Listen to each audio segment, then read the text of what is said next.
ఇది ఇద్దరు అన్నదమ్ముల కథ. రెండు సామ్రాజ్యాల మధ్య జరిగిన ఒక పెద్ద ఘర్షణ కథ.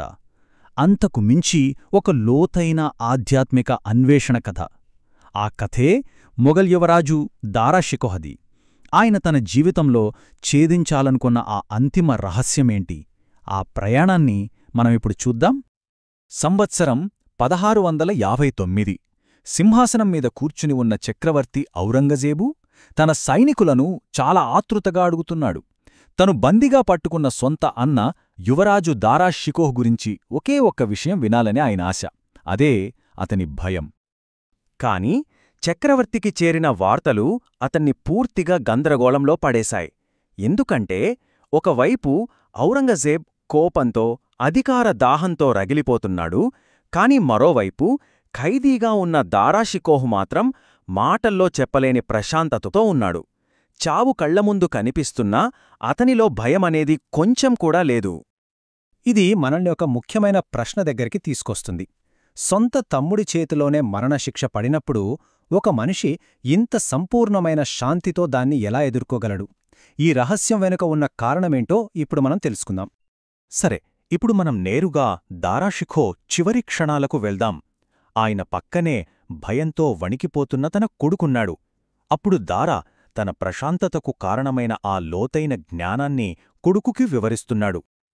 అప్పుడాయన ఒక పవిత్రమైన శ్లోకాన్ని చెప్పాడు. అదే అతని నమ్మకానికి సానాంశం.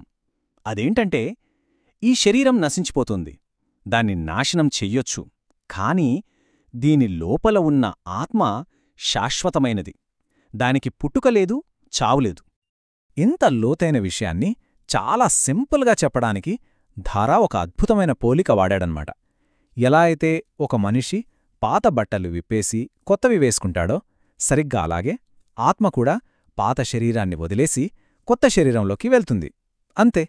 ఈ ఒక్క ఆలోచన మరణం పట్ల ఆయనకున్న భయాన్ని, ఆ దృక్పథాన్ని పూర్తిగా మార్చేసింది.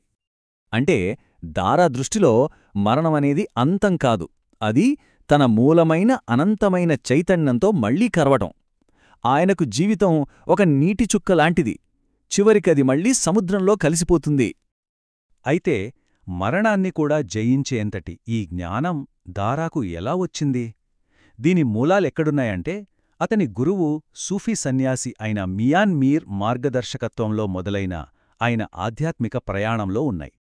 మియాన్ మీర్ చెప్పిన బోధన చాలా సరళమైనది, కాని అనంతమైన శక్తి కలిగింది. ఆయనేమన్నారంటే, మతాలన్నీ వేరువేరు నదుల్లాంటివి, కాని అవన్నీ కలిసేది ఒకే సముద్రంలో. అన్నీ కూడా ఒకే ఒక్క దైవిక సత్యానికి దారితీసే మార్గాలే. ఈ నమ్మకంతోనే ఒకరోజు మియాన్ మీర్ దారాకు ఒక పని అప్పగించారు. అది ఆయన జీవితాన్నే మార్చేసింది. అదేంటంటే, హిందూ, ఇస్లామిక్ తత్వశాస్త్రాల మధ్య ఒక జ్ఞాన వారధిని నిర్మించడం.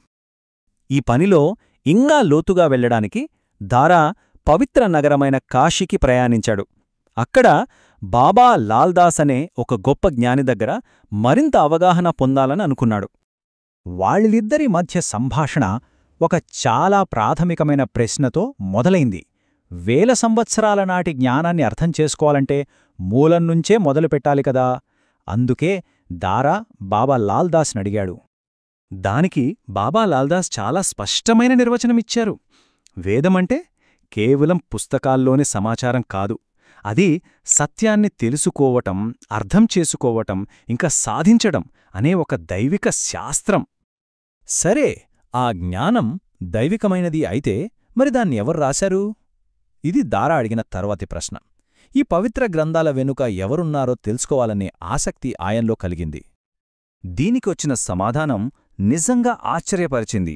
అదేంటంటే, వేదాలకు ఏ ఒక్క మానవ రచయిత లేడు. అవి అపౌరుషేయ అంటారు. అంటే ప్రాచీన ఋషులు లోతైన ధ్యానంలో ఉన్నప్పుడు విశ్వ చైతన్యం నుంచి నేరుగా గ్రహించినవి. అందుకే అవి వాయబడలేదు, అవి వినబడినవి అంటారు.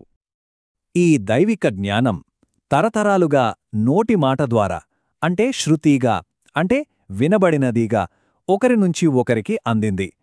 ఆ తర్వాత దాని రూపం బట్టి 3 రకాలుగా విభజించారు. పద్యరూపంలో రిక్, గద్యరూపంలో యజుస్, ఇంకా గేయ రూపంలో సామ్. ఈ మూడింటిని కలిపి వేదత్రయీ అంటారు. ఈ అపారమైన జ్ఞానంతో ధార తన జీవితంలోనే అత్యంత గొప్ప పనికి శ్రీకారం చుట్టాడు. అదేంటంటే వేదాల తాత్విక హృదయమనబడే 50 ఉపనిషత్తులను పర్షియన్ భాషలోకి అనువదించడం. ఇది కేవలం అనువాదం కాదు, 2 గొప్ప సంస్కృతులను కలిపే ఒక బృహత్ ప్రయత్నం. ఎన్నో సంవత్సరాల కఠోర శ్రమ తరువాత తన అద్భుతమైన రచనకు ఒక సరైన పేరు కోసం ఎదురుచూశాడు. చివరికి ఒక అద్భుతమైన పేరు దొరికింది. ఆయన తన రచనకు పెట్టిన పేరు సిర్-ఎ-అక్బర్. చూడండి, ఈ పేరు పెట్టడంలో ఒక తెలివుంది. ఎందుకంటే దీనికి ఒకటే కాదు, 2 అర్థాలున్నాయి. మొదటిది, తాత్వికంగా చూస్తే దీని అర్థం గొప్ప రహస్యం. ఇక రెండోది, చారిత్రకంగా చూస్తే ఇది తన ముత్తాత అయిన అక్బర్ ది గ్రేట్కి ఇచ్చే ఒక గొప్ప నివాళి అన్నమాట. చూశారా, ఒక్క పేరుతో ఈ 2 ప్రపంచాల్ని ఎంత అద్భుతంగా కలిపాడో. సరే, ఇప్పుడు కథ మళ్లీ ధార చివరి క్షణాలకు వద్దాం. ఆయన మరణశిక్ష నిజానికి ఒక ఓటమి కాదు, అది అతను జీవితాంతం నమ్మిన సిద్ధాంతానికి ఒక అంతిమ పరీక్ష. ఆయన జీవితంలో చేసిన పనంతా ఈ ఒక్క క్షణంలో ఈ శాంతిని పొందడానికే ఆయన్ని సిద్ధం చేసింది. బాబాలాల్ దాస్ మాటల్లో చెప్పాలంటే, ఈ సంస్కృతి ఇన్ని వేల సంవత్సరాలుగా నిలబడటానికి కారణమేంటంటే అది తన ప్రధాన నమ్మకాన్ని, అంటే ఆత్మ శాశ్వతమైనది అనే విశ్వాసాన్ని గుండెల్లో పెట్టుకుని కాపాడుకుంది. ఈ తత్వశాస్త్రం ప్రతి ఒక్కరినే నేను ఎవరు, నా జీవితానికి అర్థమేంటి అని ప్రశ్నించుకునేలా ప్రోత్సహిస్తుంది. ఈ లోతైన స్వీయ విచారణే యుగయుగాలుగా ఈ జ్ఞానం సజీవంగా ఉండటానికి కారణం. ఇది మనల్ని చివరిగా ఒక ఆలోచన దగ్గర ఆపుతుంది.